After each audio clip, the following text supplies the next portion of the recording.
But what I really want is for my delete button to be a picture of a trash can or something. And for my favorite button to be a picture of a star. Anybody ever used an icon font before? Nobody? Oh, boy, you're in luck. Huh? So Wingdings is totally that thing. It's just a very old school version of that thing. The weird thing about Wingdings is it actually uses the letters, right? So it actually, like, E is like a picture of a cow or something. I don't remember what it is. But it's not anything that makes any gosh darn sense. But the same idea, because anybody know what a vector image is as opposed to a bitmap or raster image? Anybody know those terms? Yeah. Tell us all about it, Thomas. A vector is a scalable image that can, or like the smaller or larger that you make it, it won't lose quality. Right, yeah. Vector images are scalable. They're resolution independent. No matter how big or how small you make it, the edges never get jagged, right? Because they're not defined with pixels, they're defined with math. So it's like a curve from here, just so. And however big you make it, it's going to stay just so. So, good stuff. That would be great if we could put icons on our page that used that kind of images. So what's an example of a vector image format? What was that first word you used, scalable? SVG. SVG, scalable vector graphics. Yeah. SVG, Adobe Illustrator, that kind of stuff. You know what else is scalable? Fonts, right? So they're basically just vector images. They're a little more complicated, but you could totally just use a font, put little images in there, and no matter how big or how small they get, they stay looking smooth. That's how Wingdings works. But you don't want to use actual letters for these things. So a few years ago, people started making icon fonts for the web, and what they would do is use some Unicode space that's way up high where no one even uses it. It's not not used for any languages at all, and they just stick some images in there. So the most popular of these is our dear friend Font Awesome. FontAwesome.com, which just recently released a new version, and very recently released a minor new version. And ever since the redesign, they've been of the font, they've been redoing their homepage. So they actually changed the homepage in just the last couple of days. Luckily for you, I checked it out last night, so I know just how to get to the information we're looking for. But so the original idea with Font Awesome was it was, in fact, a font, and it had all these images up in some of the Unicode address space. Icon fonts aren't the most accessible things in the world when it comes to working with screen readers and stuff like that, and working on mobile devices if the font should fail to load. So Font Awesome these days actually offers an SVG version as well. And SVGs are just better for this kind of thing. So we're going to use the SVG version, but it's almost exactly the same as far as how you actually use it on the page. So let's check it out. I'm going to click on How to Use. Okay, web fonts and CSS. No, we're going to do SVG and JS. And then they have a free CDN, just like Google Fonts, right, where they store it in the cloud and we just link to that instead of actually downloading the font and putting it in our project, which we could do, but we're not going to. We're going to use the CDN. And again, there's a pro version that you can pay for. We'll use the free version. So just copy this little JavaScript tag. I'm going to paste this in Slack.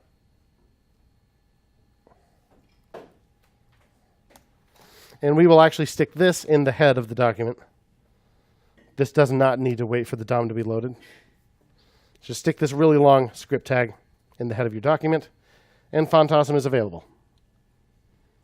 So let's click on icons up here and get the list of icons. There are 3,300 of them. If we go to free only, there's still 1,200 of them. There's tons. Yeah. Yeah, because SVG is just, it's better for accessibility and performance than using the font version. So is everything that is in SVG just a regular pixel? No, so fonts are inherently vector as well. So it'll still look just as good if you use the font version. It's just less accessible and less performant because we can load just the SVG that we need, for example. Yeah. a scalable vector graphic. It's just another graphic format like PNG or GIF or JPEG or whatever. Or GIF if you're a Philistine. I realize nearly everyone says that. Sorry, I'm just in the habit of saying GIF still. Oh yeah, we got all kinds of stuff. Allergies? Sure, we got an icon for that. There's one here, allergies. I've never even seen that before. I don't know, but it's totally there. So there's just tons and tons of them. So how about trash? Yeah, trash alt. I like it. We could do the trash like this. We could do this one. Which one do you like? This one? What do you think? Left? Okay. Far left. Ooh. Overridden. Whatever. What is it? With 3 lines in it? Yeah, we'll give it a shot. Why not? Look a little like a salt shaker. This looks like something Oscar would come out of. Whatever. I'm going with it. I'm doing this one. Don't care. So anyway, point is, check it out. Here's the code that I copy. Just a little snippet of HTML. And I want to put this inside my button. So my JavaScript, here it is. Here's the delete button right here. So instead of text content equals delete, we could just do inner HTML. We're not taking any user input here. Whoops. Copy. There you go. This inner HTML isn't coming from user input, so there's no security risk here. This is fine. Inner HTML is fine here. So it's an I element just by convention. It doesn't actually matter what element it is. I was one of those tags that Netscape added in 94, 95 to mean, or Mosaic might have done this one actually, which is the predecessor to Netscape. For italics, but we use EM for emphasis if we want something italicized, or we use CSS. So I is a standard, widely supported, but semantically meaningless element. So it's perfect for icons. So you just give it 2 classes, one that tells it which font, which version of the font, and then, in this case, regular, font awesome regular, and then one that tells it which icon, which is trash alt. So it used to be the old version, Font Awesome 4, it was just FA and then FA dash whichever icon. Now they've got Font Awesome Regular, Font Awesome Solid, Font Awesome Light, etc. So we're doing Font Awesome Regular here. So let's have a look. Oh yeah, look at that trash.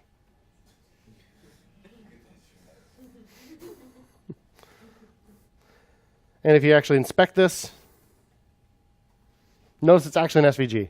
It replaces that tag, comments it out, and throws in an SVG in its place. So as far as accessibility goes here, the issue as far as accessibility goes, and SVG, by the way, it's XML. It's just an XML format. So it's totally just plain text telling it the math. What was I starting to say? Oh, accessibility. So the issue is, what if the image doesn't show up for whatever reason? How do you have any idea what this button does? You don't, right? So just like for an image, you might put alt text, the alt attribute. We should put a title on this, and that'll do it. So just throw title on here, title attribute, and say remove flick.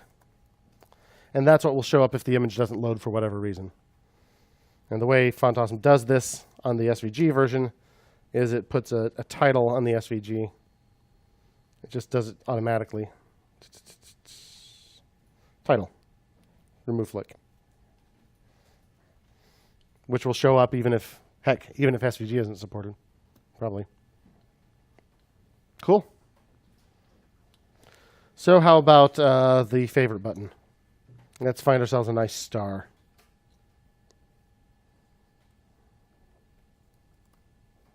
There we go. Copy that. Oh, I meant to put both of these in. Here's that one. The other one was FAR, FA trash alt.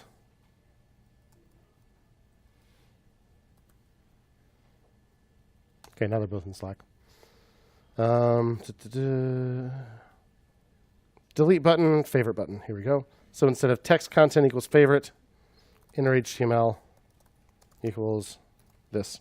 And once again, I will put title, and I'll put toggle favorite because that's what it does. Turns it on or off.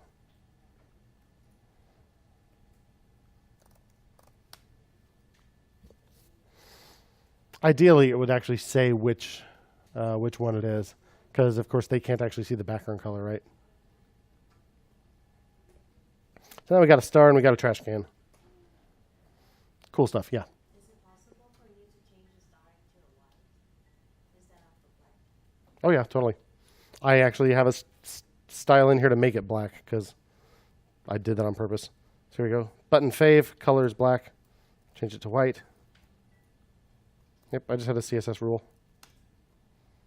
I think the white on gold is a little hard to see, but you can totally do that. It's just CSS. Yep.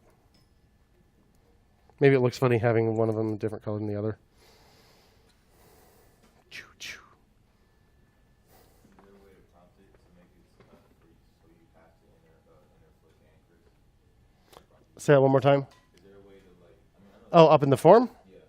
Oh yeah, totally. So I didn't say this in the morning class, but it's probably going to say it next week sometime. Probably should have. If you want them to be required, here's my input tag. Required. Now if I try to submit without that, please fill out this field. So that is an HTML5 feature, so it's not supported in some older browsers. And remember, if you're doing something on the server side, don't rely on that actually being there. They could have turned that validation off, but it's super handy usability-wise. Yeah. Kieran, were you? Yeah, I was gonna ask, like, usually don't you do like form validation with jQuery? When did they add like the? With HTML5, which is only, I mean, it's been a while now, probably 7 years or something. But yeah, you could do it before jQuery existed using regular old JavaScript. But yeah, you used to have to do it with JavaScript. But now there's a lot of validation built into HTML5. You could still do it the hard way. You could still just in your handle submit, just actually check these things, right? You could totally put an if in there. Yeah, there are a million validation libraries. jQuery has plugins for that, but so do a lot of other things. So try to inner flick without a Chris. Oh, what did I do? There we go. Now it complains about no Chris. There we go. Now both are required. So my primary purpose here was to add Font Awesome, right? Use Font Awesome SVG for button icons.